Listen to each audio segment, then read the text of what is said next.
नफरत है मुझे तुमसे। तुम्हें नहीं आ रहा है, अचानक से सर में दर्द शुरू हो जाता है। काश तुम्हारे पास जवाब होता।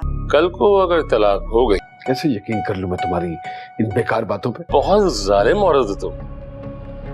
बीवी की खिदमत करना कोई बुरी बात तो नहीं है। ड्रामा सीरियल बिस्मिल के आने वाले एपिसोड में आप देखेंगे कि रेहाम को जैसे ही इस बात का इल्म हो जाएगा कि मासूमा माँ बनने वाली है और तौकीर उसे तलाक भी दे रहा है, तो वो उसे कहेगी कि तुम मूसा को तो मार ही चुके हो तौकीर, और मैं भी जिंदा नहीं हूँ, अब बस सांसें चल रही हैं। और फिर दोस्तों यहाँ पर वो उसे कहेगी कि मासूमा के पास जाना चाहिए तुम्हें अभी, क्योंकि मैं इतनी जालिम नहीं हूँ कि उस बच्चे से उसके बाप का साया छीनूं जो कि अभी इस दुनिया में भी नहीं आया। और फिर दोस्तों नेक्स्ट सीन में आप देखेंगे कि तौकीर भी जाएगा मासूमा के पास, जहाँ पर मासूमा की माँ उसे देखकर बहुत ही खुश हो जाएगी और कहेगी कि साहब अंदर आइए, आप मासूमा आप ही के बारे में बात कर रही थी। और फिर जैसे ही मासूमा को वो बताएगी कि साहब आए हैं, तो मासूमा तो बहुत ही खुश होगी कि तौकीर उसे ही लेने आया है। पर तौकीर तो उसे कहेगा कि दूर रहो मुझसे, तुम सिर्फ बस मेरे बच्चे की माँ हो, उसके अलावा मेरा तुमसे कोई रिश्ता नहीं। मासूमा ऐसे कहेगी कि फिर इस बच्चे का क्या फ़ायदा, अगर आपकी ज़िंदगी में मेरी कोई अहमियत ही नहीं है तो इस बच्चे की भी नहीं होनी चाहिए, क्योंकि ये बच्चा भी आपका नहीं हम दोनों का है। इस पर तौकीर उसे कहेगा कि यही बदकिस्मती है मेरी, वरना मैं तुम्हें छोड़ने में 1 मिनट नहीं लगा था, जिंदगी खा गई तुम हम सबकी। तो यहाँ पर मासूमा उसे कहेगी कि सारा इल्ज़ाम आप सब लोग मुझ पर क्यों लगा रहे हैं,